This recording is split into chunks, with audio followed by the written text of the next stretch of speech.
Terdapat 8 miliar manusia di seluruh dunia dan 270 di antaranya berada di Indonesia.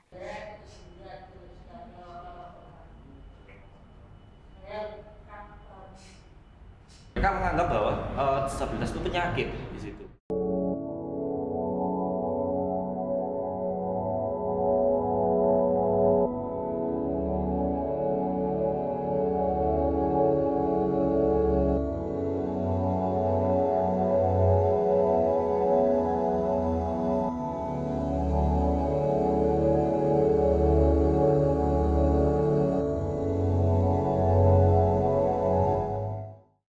Terdapat 8 miliar manusia di seluruh dunia dan 270 di antaranya berada di Indonesia.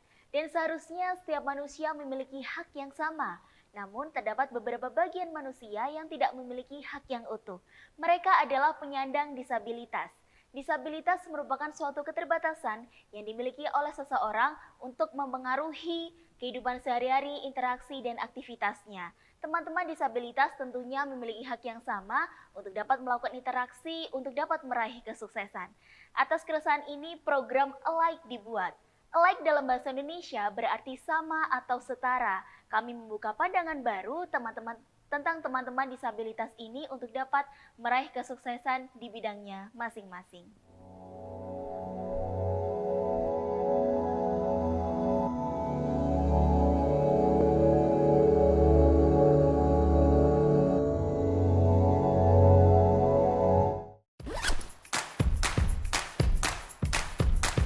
Kampusnya menyegarkan, nyaman, dan inspiratif untuk belajar. Prestasi dan kerjasama internasionalnya sangat luas. Saya jadi lebih termotivasi. Nggak cuma nambah ilmu, kita juga mendapatkan pendidikan karakter dan social skill. Ini semakin membuat saya bangga menjadi bagian dari generasi Jas Merah Kampus Putih. UMM dari Muhammadiyah untuk bangsa.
UMM pasti lulus tepat waktu, bekerja, dan mandiri.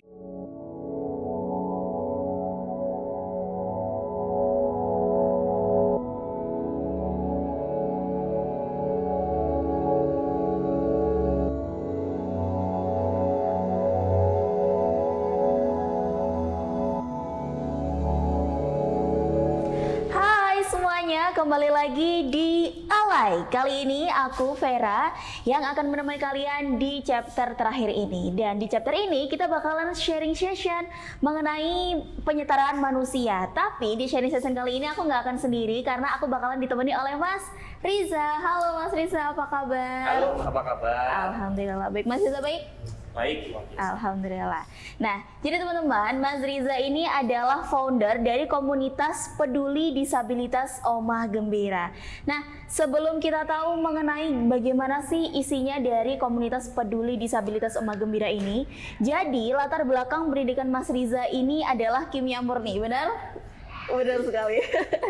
Jadi agaknya kalau misal masuk di kimia murni lalu sekarang menjadi founder komunitas peduli disabilitas ini kan jauh sekali ya Mas. Nah, kenapa sih Mas memilih terjun ke bidang sosial gitu? Apalagi dulu terjunnya ke pendidikan kimia murni seperti itu. Iya, jadi singkat cerita, kenapa disabilitas itu karena panggilan hati. Ya. Panggilan hati. Panggilan hati terjerumus di jalan yang benar. Awal mula kan dulu istilahnya aku suka di dunia sosial memang, kerelawanan. Jadi kebencanaan, lingkungan, sosial. Setelah aktif di sana ternyata nemu salah satu komunitas yang ada pembicara salah satunya disabilitas. Dari situ sih aku tahu ya ada dunia yang seperti itu. Di situ mulai kenalan sama temenku Sipi, cerebral palsy. Nah, di situ mulai mendalami, maksud tanya-tanya ya. Aku mikir aja anak ini belum selesai cari jati diri, tapi mau sosial gitu ya.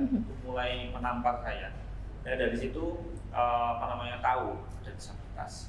Saya tanya lagi, terus lebih kepo lagi, cari-cari informasi. Ternyata saya ketemu sama founder-founder yang lain. Nah, ada 3 founder yang lain. Di sini mereka ada rekanan lagi pembina kami yang sekarang itu kami dipertemukan sama beliau dari Kemensos. Dari situ diajak ke salah satu kegiatan Hari Disabilitas Internasional. Dari sini kita waktu itu tuh ada di kabupaten. Nah, salah satu kegiatan itu ada mengadakan pentas seni. Karena aku orangnya itu suka ya humble sama orang-orang. Nah, di situ aku lihat ada anak sindrom yang nari-nari. Nggak taunya aku ditarik. Dari situ ditarik, lalu diajak nari bareng di situ. Terus ternyata awalnya itu aku ke situ sebenarnya cuma survei tempat untuk karya tulisku karena aku punya kepentingan. Kepentingan pribadi ya? Kepentingan pribadi gitu ya. Ternyata di situ ditarik, tiba-tiba di akhir itu langsung dibentuk. Di situ aku merasa bahwa akhirnya ada kepentingan gitu ya. Tapi kok dia memeluk dengan rasa tulus. Gitu. Nah, anak-anak ini luar biasa. Maksudnya itu bisa meluluhkan hati gitu, di situ ya, kayak gitu. Jadi dari situ sih baru dibuka di brainwash sama peminatku dari Kemensos itu untuk bisa membersamai adik-adik disabilitas. Karena di situ juga ada orang tua penyandang disabilitasnya juga. Di situ juga banyak curhat sama orang tuanya, banyak hikmah-hikmah tentang parenting, banyak hal-hal yang masalah-masalah yang bisa kita selesaikan walaupun kita latar belakangnya dari kimia. Iya. Itu. Berarti dari pendidikan kimia murni tidak menjamah dari ini ya? Iya. Peduli disabilitas iya. gitu. Nah, mungkin dari sekian banyaknya pertanyaan nih Mas, ada pertanyaan yang memang bakalan kayak sangat ditunggu-tunggu, sangat kepo banget. Gimana sih Mas awalnya Mas Riza bisa membangun komunitas gitu? Apalagi Mas Riza kan sebagai founder gitu kan. Berarti dari nol, dari bawah Mas Riza menciptakan, membangun komunitas peduli disabilitas Oma Gembira. Mungkin bisa diceritakan perjalanan Mas Riza bagaimana sih membangun komunitas peduli disabilitas ini? Iya. Jadi awalnya tadi ya itu motivasi spiritual diri lah misalkan ya. Jadi per founder punya masing-masing. Dan kalau untuk Oma Gembiranya ini awal mulai itu memang 2 orang, aku sama Fitri, dia ada di Bekasi. Nah di situ dia memang ikut mendampingi teman-teman disabilitas di UM. Nah, dari UM. Nah di sini ini kita ngobrol, ayo cobalah gitu cari terjun gitu ya, terjun ketemu sama 2 founder lainnya, Andi sama Fatimah. Di sini ada 4 orang founder. Nah, dari founder ini kita ketemu sama titik pembina kami itu, kita bersamai orang tua penyandang disabilitas di Malang itu. Ketika kita bersamai berkegiatan di sana, ternyata kita nemu banyak masalah. Ternyata tentang inklusivitas lingkungan ini. Nah, di sini ini kami lihat banyak hal yang belum disetarakan. Banyak stigma-stigma yang memang belum dihapuskan. Misalkan contoh aja kayak kata-kata cacat itu masih digunakan, kata-kata idiot itu masih digunakan. Terus stigma disabilitas tentang belas kasihan itu masih digunakan. Nah di sini kita memang punya tujuan gimana caranya kita ini bangun lingkungan inklusif dengan kita membersamai 12 paguyuban orang tua penyandang disabilitas di Malang.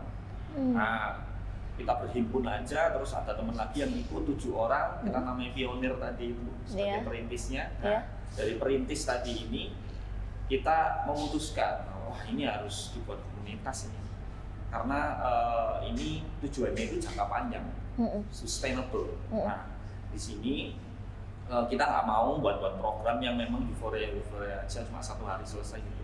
Tapi ini kita selesaikan, kita antaskan masalahnya.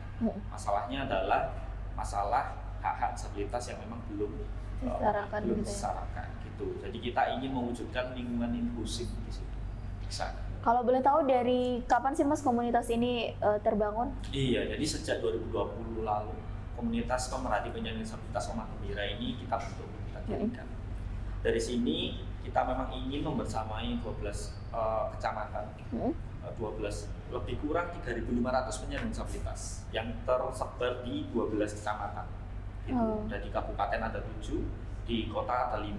Dari situ ada paguyuban orang tua penyandang disabilitas. Nah di situ terhimpunlah orang tua dan anak-anak disabilitas.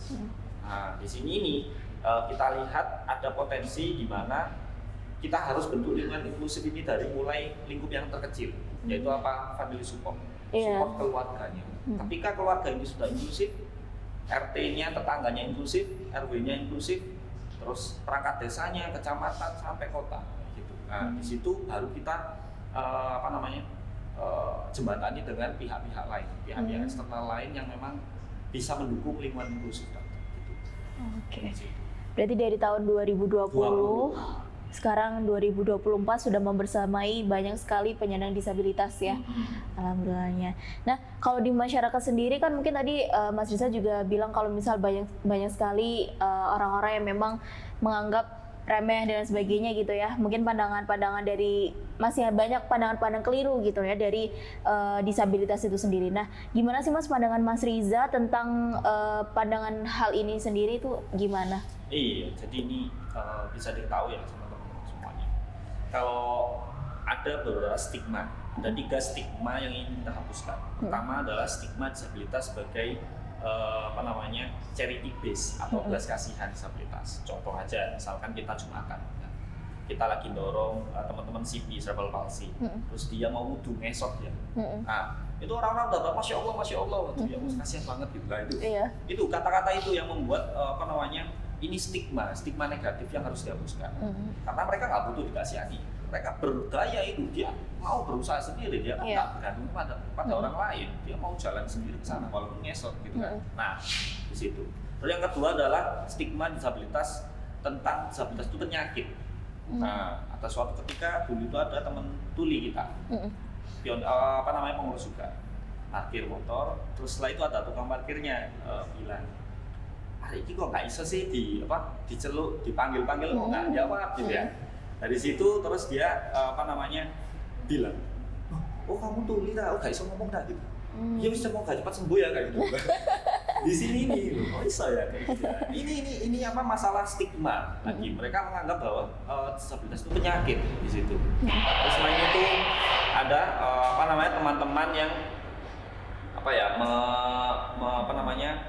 melihat tetangga misalkan ya, tetangga yang bilang kalau jangan jangan deket-deket sama orang itu, sama anak itu nanti ketularan idiot. Nah ini kan menular kan, jadi disabilitas bukan penyakit, bukan menular kayak gitu.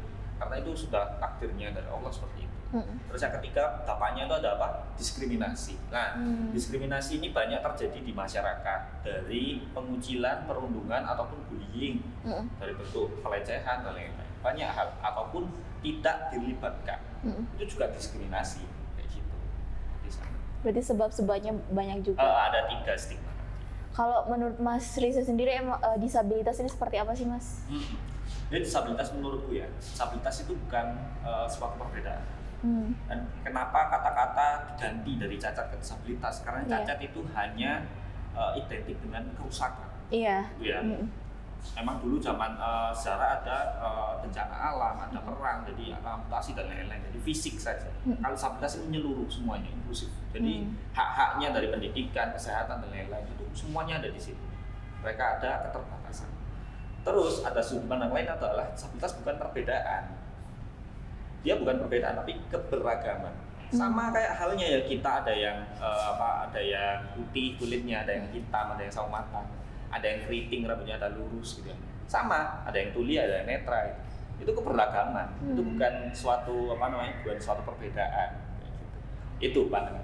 Berarti kalau disabilitas bukan suatu perbedaan tapi sebuah keberagaman. Iya. Oke. Nah, kembali lagi ke masyarakat tadi, untuk edukasi di masyarakat tentang disabilitas ini kan apakah sudah cukup atau masih kurang sih Mas? Kalau soalnya kan seperti kayak bahasa isyarat sendiri itu kan masih jarang banget ya orang-orang mengerti terus diterapkan gitu. Makanya kayak orang-orang tuh masih bingung dan tabu gitu akan hal disabilitas gitu. Oke ya. Kalau dibilang cukup atau tidak, kita tidak pernah merasa cukup.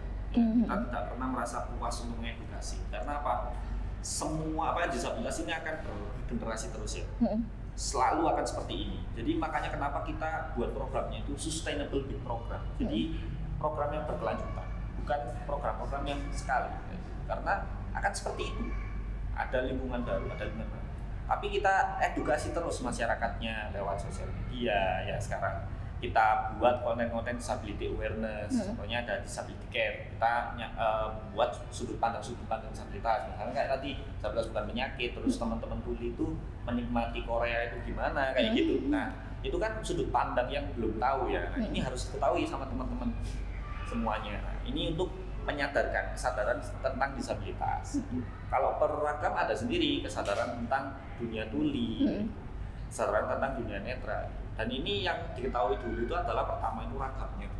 Kalau disabilitas itu ada 4 ragam: intelektual, sensorik, fisik, dan mental. Nah, lalu setelah itu ada gimana cara interaksi sama mereka, budayanya tuli sama dengar itu gimana. Nah, itu kan harus diketahui. Terus cara mobilitas mereka bagaimana? Sewaktu-waktu kita bisa mengakseskan mereka, entah bisa belajar bahasa isyarat, entah bisa belajar interaksi sama teman netra kayak itu untuk menyeberangkan, kayak lebih ke sana. Oke. Nah, namanya tadi adalah komunitas peduli disabilitas Omah Gembira. Kenapa sih Mas memilih nama Omah Gembira gitu? Apakah ada ceritanya sendiri, harapannya sendiri, atau seperti apa? Jadi ada ada pengalaman spiritual di situ, Omah Gembira. Kenapa Omah Gembira? Karena tujuannya adalah tadi lingkungan inklusif dan ingin menjadikan Omah Gembira sebagai rumah buat teman-teman. Rumah buat siapa? Penyandang disabilitasnya, teman-teman pengurus sendiri, atau volunteer yang terhubung di situ. Anggap saja sebagai rumah. Ketika di rumah, ngapain? Bahagia, harus bahagia. Selain teman-teman yang bahagia sendiri, itu apa? Selain itu, ini. Jadi dulu itu ada ustadzku ya, di situ mengajarkan suatu hadis di mana asal mulanya dari Darul Farhan. Darul Farhan ini rumah bahagia. Kita dijanjikan sama Allah itu nanti di surga itu ada rumah bahagia. Di situ ketika ada orang yang membahagiakan orang-orang yang tidak terbahagiakan. Nah, salah satunya itu ya teman-teman disabilitas, anak-anak disabilitas. Jadi itu awal mulanya nama dari Gembira gitu. Berarti suatu harapan. Terus sekarang dijadiin nama gitu ya. Nah, tadi kan Mas Riza kan mention nih kalau misal di komunitas ini tuh nggak cuman di satu tempat aja, di banyak aja. Nah, mungkin kegiatan-kegiatan apa aja sih Mas yang biasanya dilakukan sama teman-teman dari Mas Riza sama Mas Rizanya sendiri atau dari teman-teman penyandang disabilitas? Oke, nah jadi ada 3 program ya, sustainability program. Pertama adalah program EduIns, Education Center of Inclusion, di mana kita mengadakan bina latih dan belajar bersama. Ya. Adik-adik ini kan butuh bantu diri untuk kemandirian mereka. Tujuannya di situ, kemandirian mereka. Untuk bisa dia membantu orang tuanya nyapu, membantu dirinya sendiri untuk mandi kayak gitu kan. Itu yang perlu dilatih. Nah, di situ. Itu tersebar di 12 paguyuban. 12 kecamatan juga. Kita libatkan desa dan libatkan pelaku usaha gitu. Beberapa hal di situ untuk mengakseskan pendidikan untuk adik-adik disabilitas. Karena di SLB mungkin ada kuotanya, di SD inklusi belum tentu diterima ya. Terus di mana dia sekolah gitu ya. Kita sediakan Education Center of Inclusive di situ. Per basis masyarakat sendiri-sendiri gitu. Nah, di situ terus setelah itu ada karena pendidikannya mungkin kita sudah programkan ya. Tidak lupa adalah di situ juga ada okupasi atau keterampilan. Nah, keterampilan ini arahnya nanti itu ada ke program kami yang selanjutnya, yaitu Kriya Gembira. Kriya Gembira ini merupakan program inkubasi bisnis untuk teman-teman disabilitas dan produk-produk disabilitas. Gitu. Jadi di sini ini nanti banyak ya, turunannya banyak. Ada active modeling, ada teman-teman tuli yang model, ada kelas content creator, ada kelas-kelas lainnya itu untuk teman-teman bisa mengasah keterampilannya, soft skill maupun hard skillnya gitu. Di situ untuk persiapan kemana? Ke dunia kerja. Nah, sekarang kita mulai kerjasama sama pelaku usaha, perusahaan-perusahaan.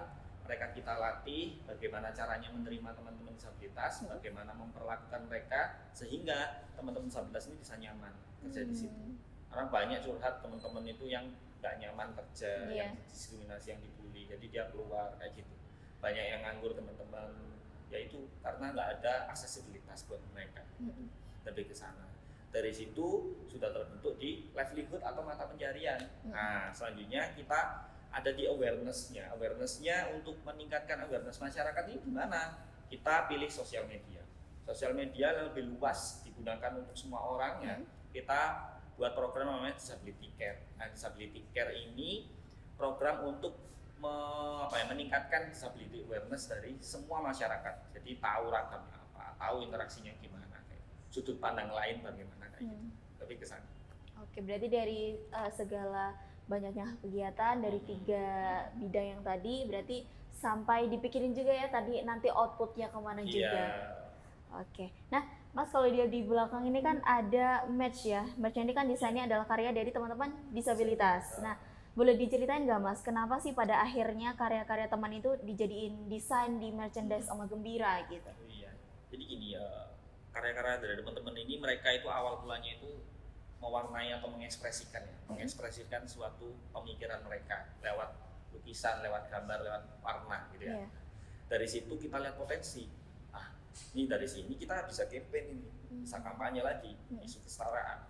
Kita buatlah merchandise yang memang sesuai tren gitu ya.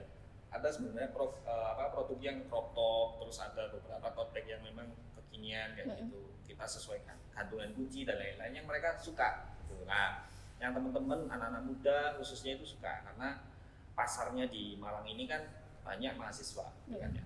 Di situ. Nah, di sini kita menganggap bahwa teman-teman ini yang adik-adik ini harus diapresiasi, itu harus diapresiasi dan masyarakat harus diedukasi, gitu.